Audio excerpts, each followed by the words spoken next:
we go. Make sure I'm recording this meeting for future purposes here. Let's see, I show that we have 11 participants. Okay. So we have a Q&A here. Join the webinar because I can. Let's see.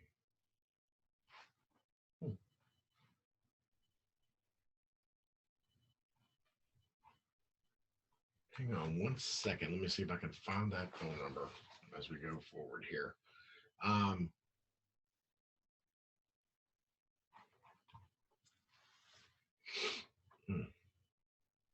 So if you wait, give me 1 second as we start to work through our webinar here.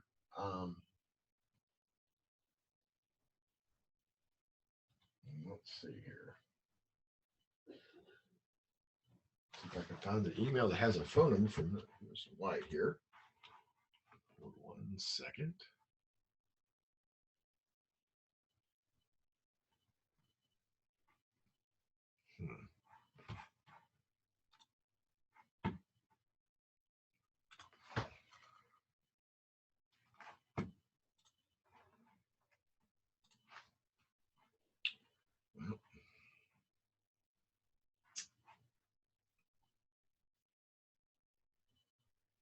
Oh, that wouldn't be there. It'd be my email. So let me come back out of that for a second.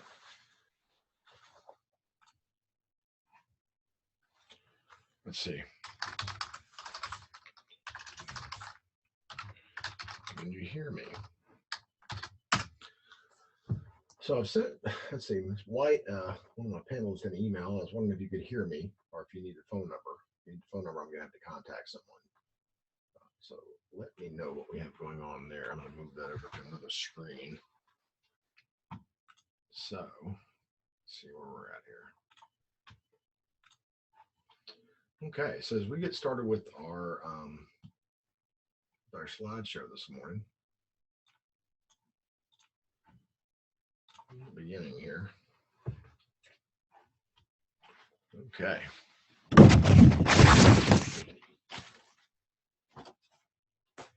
All right, so let's look.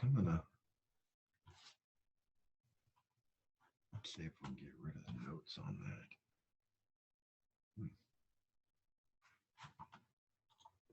All right, so let's look at the CTE flow chart from the CTE. Uh-oh. All right, hold on. Give me 1 second here.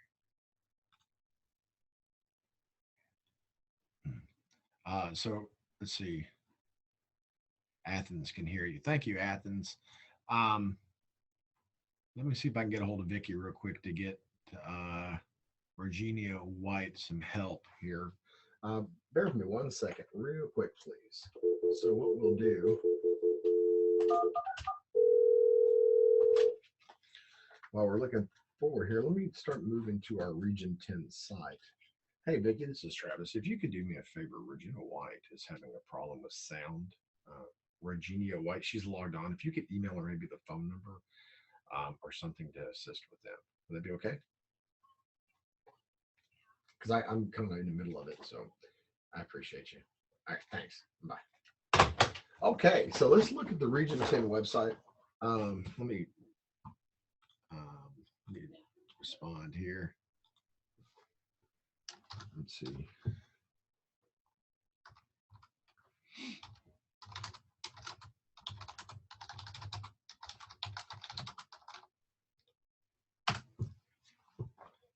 Okay. So if we look at our CTE website here, I want to take us out to that. Let me share that screen. No, that wasn't what we wanted.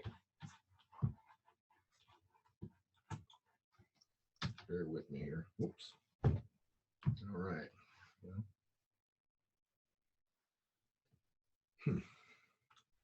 okay, if we come out to our Google programming site, if you click on that link that's going to be on there, you don't have to click on it right now. This is what you'll be seeing. Let me make sure I'm sharing this screen. Okay, make sure I got a new share there. Okay. So what you'll be seeing is this particular page right here. And if you look in the middle, it'll have a description of what's being shown today. Today, I'll be showing things for this webinar right here. We'll be doing core academic credit classes for 2016-17 and 17-18. And we'll be, let's see, the advanced courses list will be part of our funding session today. So, without further ado here, oops, we don't want to do that. Back to our slideshow. Here we go. So when we start talking about our funding here, bear with me. The CTE weighted funding, according to John Ellis from TEA, this is the reply that they give when we talk about funding. It says, thank you for contacting Texas Education Agency. Maximum allowable indirect costs. So just remember, when we start everything we talk about today with earning CTE funding, 58% of that money that's supplied to the district, and I'll show you where to find that number, so you can multiply times 58% for your programs, has to be spent on CTE programs. Cannot be spent on anything external to that. I'll give you an example. If you have a teacher who was to teach 8 classes and they taught 4 sections of CTE, say business English, and 4 sections of English 4, you could pay half their salary out of CTE, but you could not pay the part for the core classes. No more than 42% of each school district's budget may go to other costs. And if we look down here and we start talking about that 42%, if you look in the second paragraph, no more than 42% of each school district's FSP special allotments under the Texas Education Code, Chapter 42, may be expended for indirect costs. And they actually give you the code. Now, one of the things that we haven't found is where they give you the codes for the 58% on what is allowable. If you have questions about that, you can contact me, because there are certain rules to that, but they're not exactly published for us to view openly at this point. We're looking to have that changed in the future, and I'm sure TEA will update that. When we get into talking about why we get extra funding for CTE, where is that found? If we look in the Student Attendance Accountability Handbook, Section 13 appendix, we will find that it has this language: career and technical education, weight of 1.35 funding, pays for CTE courses, materials, and staff salaries. CTE courses are designed to enable students to gain entry level employment in high skill, high wage jobs and continue their education, or do both. I'll share a quick one with you. I was recently at a get together for automobiles, and I ran into a gentleman who was driving a Cadillac CTS-V. Now that's a 6.2 liter supercharged $70,000 to $80,000 Cadillac, and the gentleman was 29 years old, which meant that in 2005 he graduated high school. So I happened to be just talking to him, and he mentioned that he was a crane operator. And if you noticed, you don't necessarily need a 4-year degree to operate a crane. And now this gentleman had a 4-year degree, but he didn't need it to operate the crane. And his salary last year was above $120,000. His friend was also a crane operator who did not have a degree and has received his training, I want to say through TSTC, if I recall correctly. And he had made $130,000 or 30 some odd thousand. And I asked him why there was a disparity, and I guess one had taken more vacation than the other, according to the conversation. But when we start talking about high skill, high wage jobs, just understand that there's a lot of jobs out there that do not require a college education. It's not that we're not trying to send kids to college. It's just research shows that not every kid's built for college, and we need to have a career oriented mindset in our educational processes, along with our college education mindset. So funding is based on contact hours, similar to special education. Contact hours are calculated based on the number of eligible days students taking CTE classes. They do earn a V code of 1, V2, V3. Now, what that means is the number of hours an individual student gets in contact with a teacher. Now, to sum that up, contact hours are 30 contact hours equal 1 full-time equivalent. A full-time equivalent is a full-time equivalent CTE seat.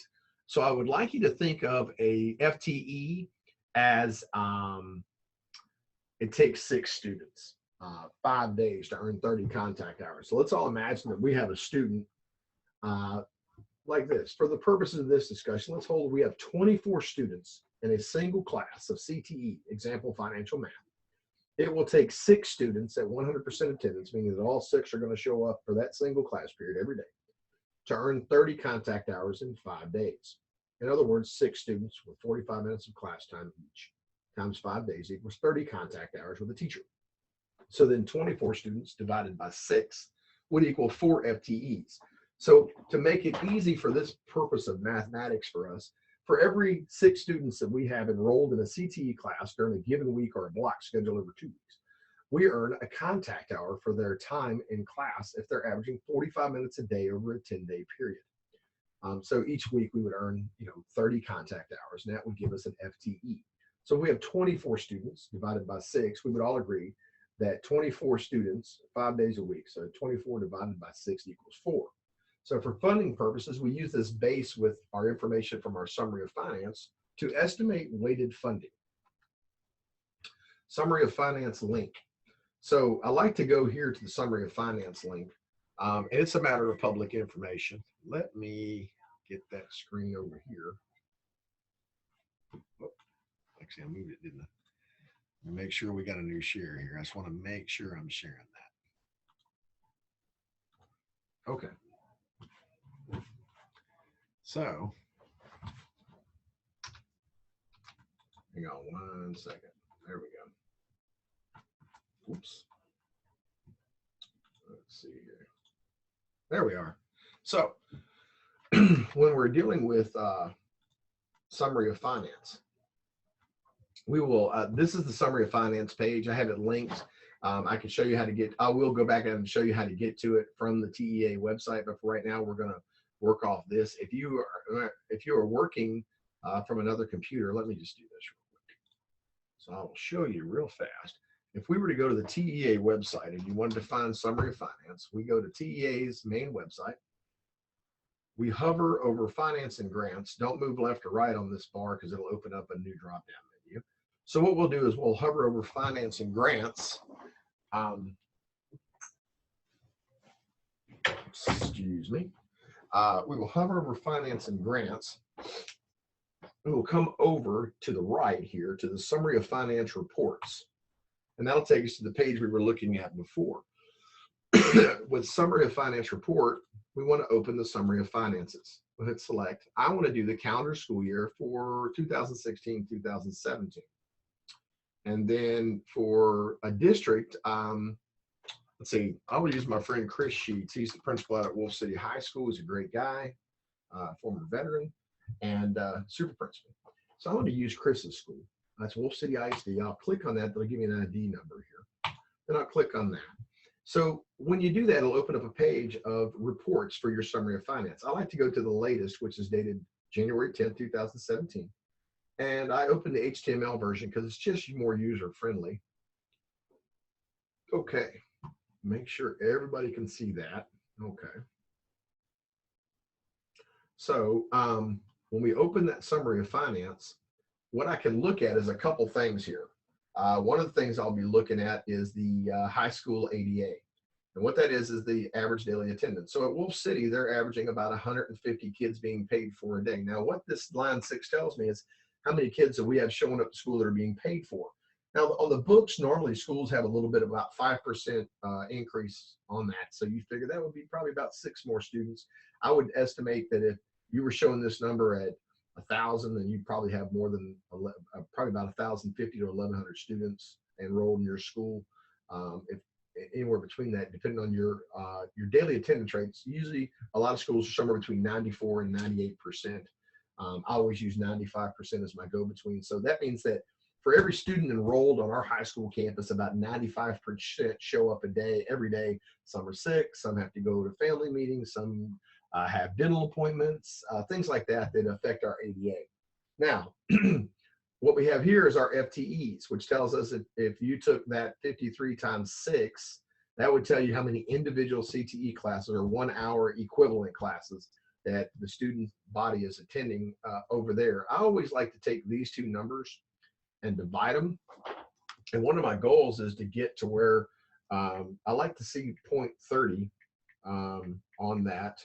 So if we take 53.620 divided by 150.6, 5.153, that equals 35%. So that means that he's got 5 percentage points above what my bar is. I like that to be. So if you're following me on this and you're wanting to see where you're at, take your line from number 4 and use that and divide it out from 150. So you would divide whatever's on line 4 by the number on line 6 to give you that. And that I want to see it above 0.3. And if it's not above 0.3, by all means, get in contact with me. Let's talk about your master schedule and see if we can find more room to add some more CTE for your students. Now, for funding purposes, we go down to line number 23 and we look at the adjusted allotment. So the adjusted allotment for this particular school is $6,836, and we will reference that number a couple times as we move through our math to learn more about what we're doing here. So I'm focused on that right now, and you can also come down. I'll show you if you want to see your total allotment for CTE. You look on line 30 for this particular school. That's $494,838. And if you take that number and divide it out or multiply it out times 50.58, that means that about $287,000 has to go into CTE for that particular school. So let's come off that summary of finance now. Let's get back to our slideshow here. And here's what we want to do. We want to work this one out on paper. So I'm going to pull up the adjusted allotment here. I'll tell you what, let me take a break here for 1 second. Where's our participants at? Or check. Here we go. Let's see.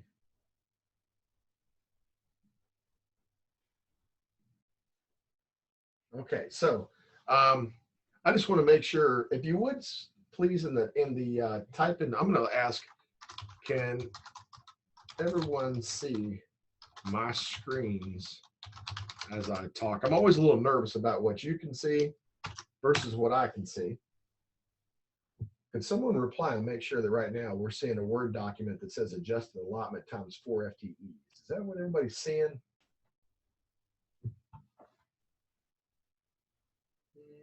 Let's see what we got here.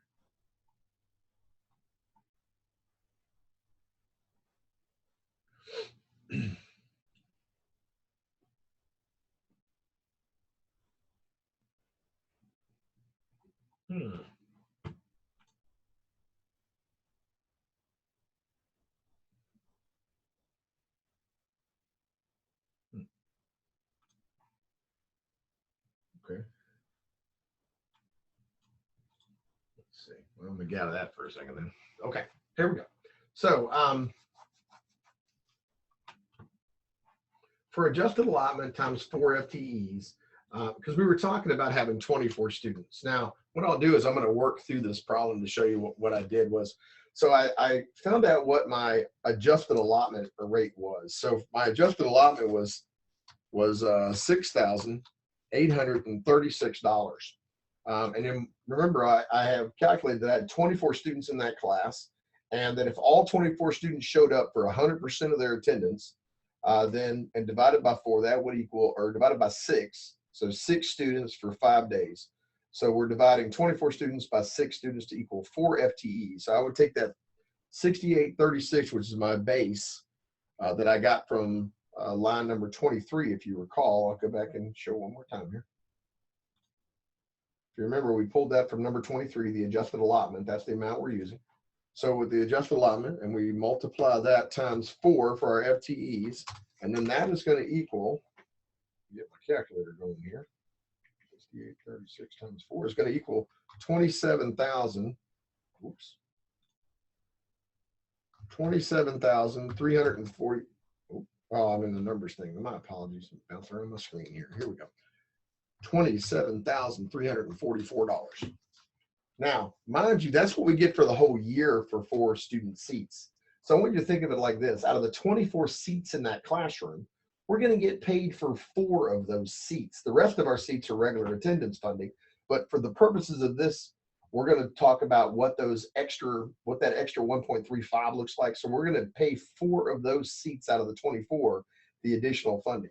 Now what will happen is, remember, we're going to take that amount of $27,344 and multiply that times our 1.35. And what that'll look like is 36,914. So we'll do $36,914.40. But then we're going to need to multiply that times we're going to have to subtract back out, we're going to subtract back out the 27,334 because we get that for regular attendance for all day, not just for one class. The remaining balance between these two numbers will give us what we're getting for just this one class. So then if we take 36,914 and 40 minus 27,334, that leaves us with 9,580.40. So that would mean that class by itself, that single CTE class, and I want to give you an example. If we were to change, say we had 24 students sending an English 4 as senior year, and the next year we change that to an English 4 business English, the only CTE class allowed for English 4 for credit for graduation as a core and a CTE would be business English. Then we would essentially add, before we calculate out for attendance variation, $9,580 for 24 students. Now, the other thing we want to do is we want to attendance variance is what I like to call this. So sometimes we have, not all of our kids show up every day. So what that looks like, we would take that $9,580.40 and multiply that times, let's just say 0.95 for attendance.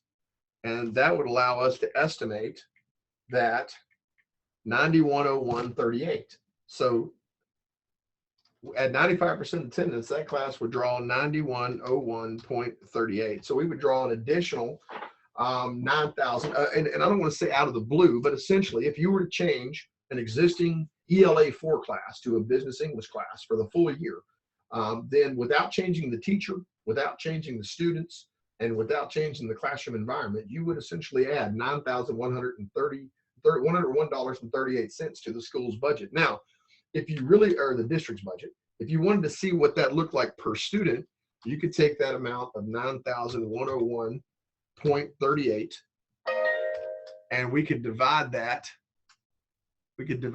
by, my apologies, we could divide that by the total number of students in the class, because it took 24 students to get those FTEs. And then that would look like $379.22 per student per single CTE contact hour. So going on to into that school, for every time that we add a student to a CTE class, we earn an additional $379.22 for that school. Now, each school is different. Each school has a different amount of money on their summary of finance. Now, if we go back to our summary of finance and we start looking, wrong page, my apologies. Here we go. If we go back to our summary of finance, it'll tell us at the top what the payment class is. So a payment class of 1, and if you go and you were to reference the funding manual, it would explain to you what those class payments are. So I'll tell you what, let's do this. Let's see if we can find the funding manual. I haven't referenced that in a while. Oops.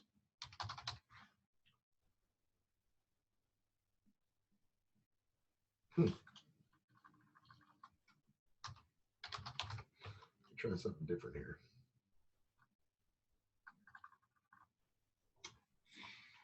Hold on, give me 1 second. I'm going to look around here for a second at some of my files and see if I can find that manual so I can show you where that language is that refers to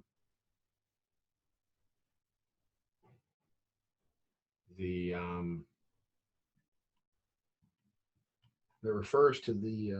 to where to find those codes for that CTE funding. Actually, tell you what, look at something here and see if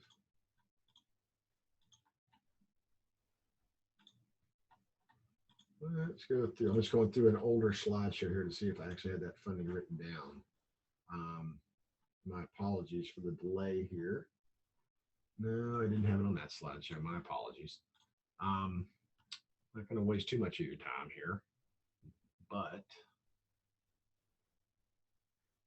wow, thought I had that manual easy to find.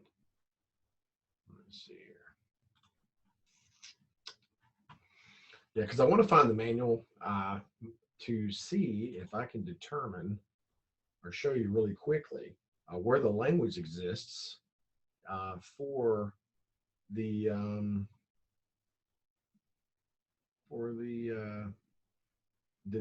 different classifications for funding. An example would be a charter school is funded by a coding of 4, which stipulates exactly how often they receive their funding. That is not good. My apologies. Thought I had that file saved away. Tell you what, let's look one more place. Let's go back to the CTE Region 10 website here. And let's see if we have that funding document here. Funding manual, there we go. Okay, my apologies. I should have just went to the website to begin with. It's on our website. So when we get into the funding manual and we come down and we start looking at the different payment options for districts, come down here. What we're looking for is the stipulation for how schools are funded. Bear with me, we'll get there. Okay. Let's see here.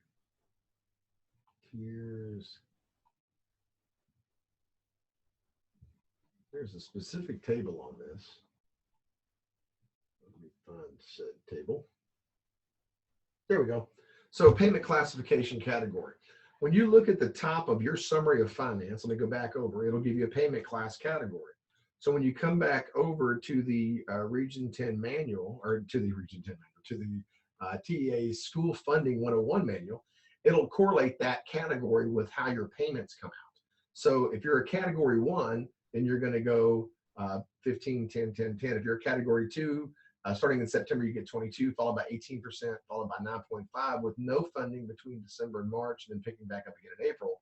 If you're a category 3, you'd receive what would equal essentially 80% of your funding at the beginning of the year and 20% during the settle up in August.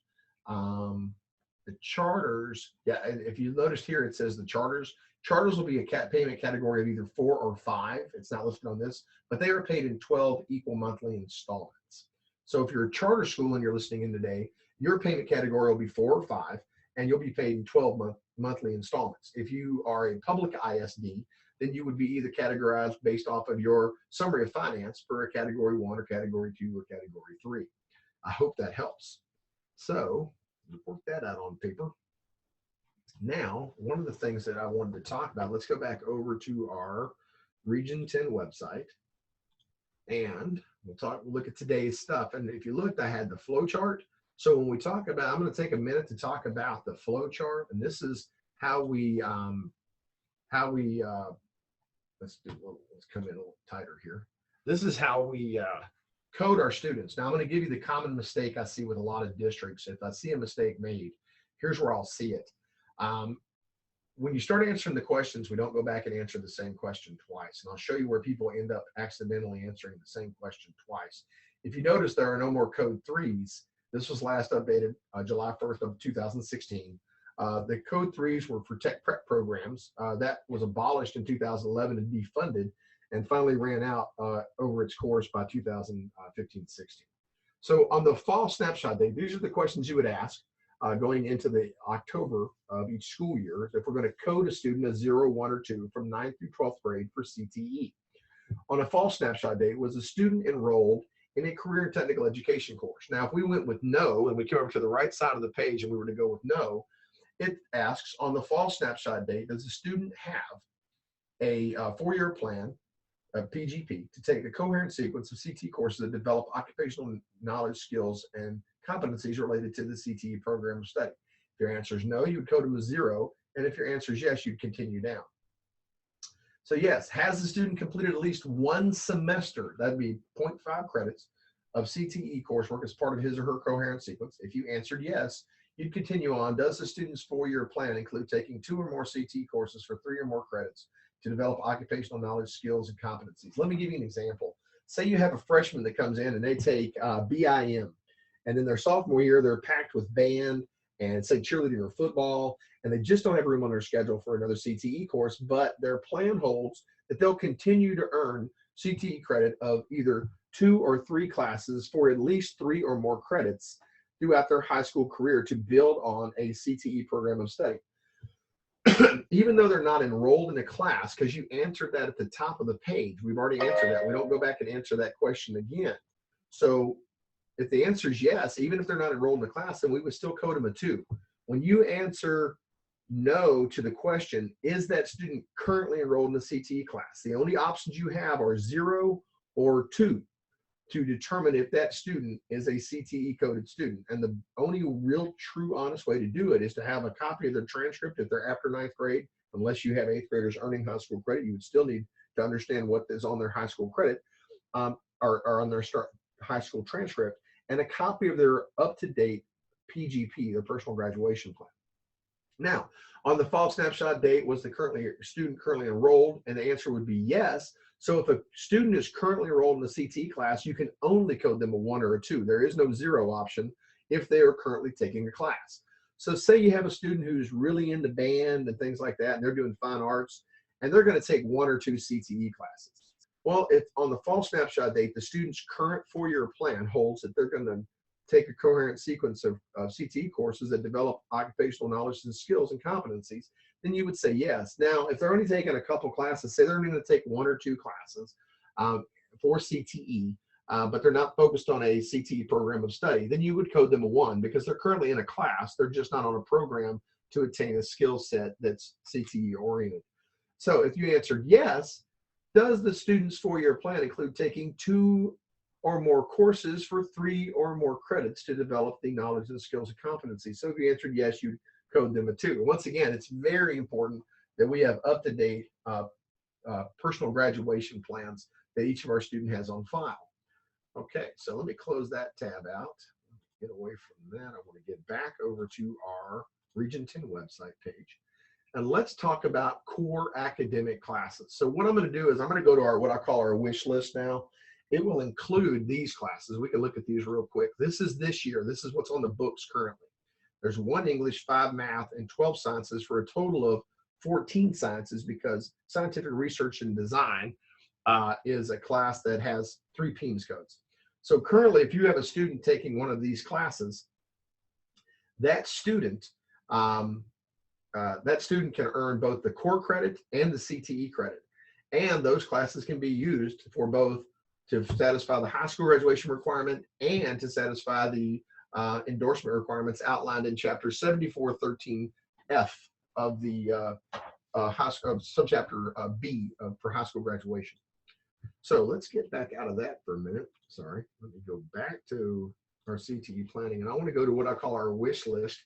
This is a draft. I'm going to show you what we're looking at for next year as far as for CTE core classes, and they really gave us a lot more. You'll see that. But once again, if you notice, there's some to be determined. We're still waiting on the final approval from SBOE, which should occur at the end of this month. I will be attending that SBOE board meeting. So I'm going to hopefully have some great information going into February to share and to send out on the listserv, on the CTE listserv for Region 10. But we're waiting for final approval. We're 99.9% sure this is what it's going to look like. But until we get that final closing of the board meeting, we cannot be sure. So we assume that next year we'll still have business English, that we're going to add an additional 5 math classes. Now, if you look at level 3 and level 4 of them, so I want to talk about level 3 versus level 4 maths. These maths right here that are level 3 would be equivalent of your math models. They'd be equal to that level. So if you have a student that's earning an endorsement, and let's just say you have a student earning an endorsement in public service who's going to go into the military and is taking ROTC and does not intend does not wish to take calculus and has stated they don't wish to take any math after algebra 2 that has letters in it, for lack of a better term.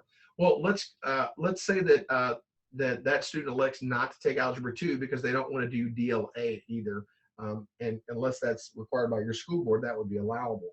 Now, the student would still need a 4th level math.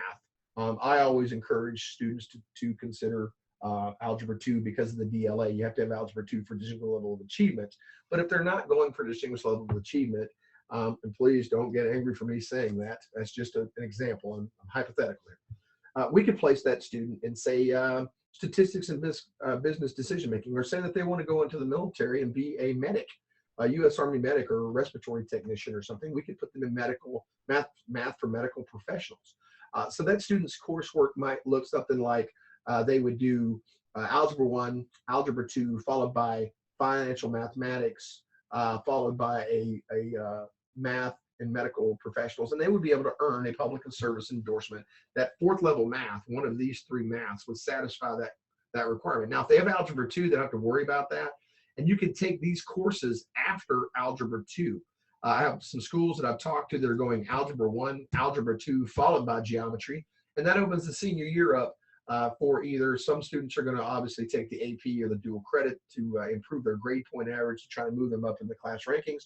Other students will not be so concerned about that, but they'll be concerned more about career readiness versus, i.e., if a student wanted to be military or a student wanted to be a crane operator or an automobile mechanic. They might not need that calculus. However, if a student told you they were going to go to the McCombs Business School at the University of Texas, they would have to have calculus, as it's one of the current requirements for a freshman to enter that course load. So there's you always have to have their post-secondary goal in mind when we're looking at these classes and establishing their schedules. That post-secondary goal should be on their PGP. So we should know what their endorsement is, where they're at testing wise for the EOCs, the 5 of those according to their PGP, what classes they currently have, and what their post-secondary goals are, what they plan to do once they exit high school. So I hope this here helps. Now, let's go down and talk about these 2 classes. These 2 classes are not classes that are for core credit, but they are CTE elective credit. So floral design, fine arts, it's a fine arts credit. We're still waiting to find out if they're going to add it to 7413 to earn a fine arts endorsement. I have not seen where this class can currently be used to earn a fine arts endorsement, as it's not written currently in 7413. I'm waiting to contact TEA's fine arts people about that. Then there's the general employability skills class. If you look, I have pasted over here from the actual TEKS that are supplied as part of this innovative class. If you want to teach this class, you have to have school board approval, and it can be taught by any CTE. Let's blow that up a little bit. There we go. It can be taught by any CTE certified teacher or teacher of students with visual impairments grades EC through 12, supplemental certification, or special education grades EC through 12. So if you have a special ed class that could use general employability skills and you want to use your special ed teacher to do such, you may, and draw full CTE funding. This is the only class I have found that allows that so far. Now, word of caution, you might get a little panic stricken when you see that it's a 129 versus a 127 or a 130, as this is the exception to the rule, as that class was misnomered when they first created it. So it was nomered under an innovative class of 129.00060, and TEA has in place a process with which you can still gain funding for said class. Down here is additional information for courses that need the gateway that require a teacher to do an additional, take an additional class. Let's pull up advanced animal science, see if it'll go to that. No, it's going back to English. My apologies. Let's go to TEA. Let's go to the A to Z. Oh, sorry, wrong one again. There we go. Let's go to education certification rules. I want to pull up advanced animal science, and I'll show you where it mentions where you would know that you would have a student or a teacher that would need to take that additional coursework right here. So when you open up and you look, it says these are the certifications that can teach this class. However, all teachers out of this course shall participate in the Texas Education Agency approved training prior to teaching this course. Now, If you have a teacher that you hire in July or August and they haven't been able to complete the course, TEA will understand. Have that teacher immediately enrolled into the Texas Gateway system and start working on it while they're teaching that course, because we don't want to punish students because of hiring HR processes. If you have any questions about any of these, just let me know. These links should be active. They're just not working inside of my PowerPoint right now, and I do apologize for that. So with that being said, that is about the end of our webinar. My name is Travis Waddell from Region 10. I am the CTE House Bill 5 Foundations person, and funding, obviously. There's my phone number. There's my email address. Do not hesitate to call me, and do not hesitate to email me if I can do anything for you. If anything I shared today does not concur with your school board policy, please disregard such and follow your school board and local policies. As we are not regulatory here at Region 10, we are simply advisory, and we want to support you in supporting your students. So if anything I have said conflicts with local school board policies or procedures, please follow your local school board policies and procedures. If you have any questions in reference to that or any concerns, please contact me at 972-348-1334 or my email address right there. Have a wonderful day. This recording will be sent out via the listserv for future reference within the next 24 to 48 hours.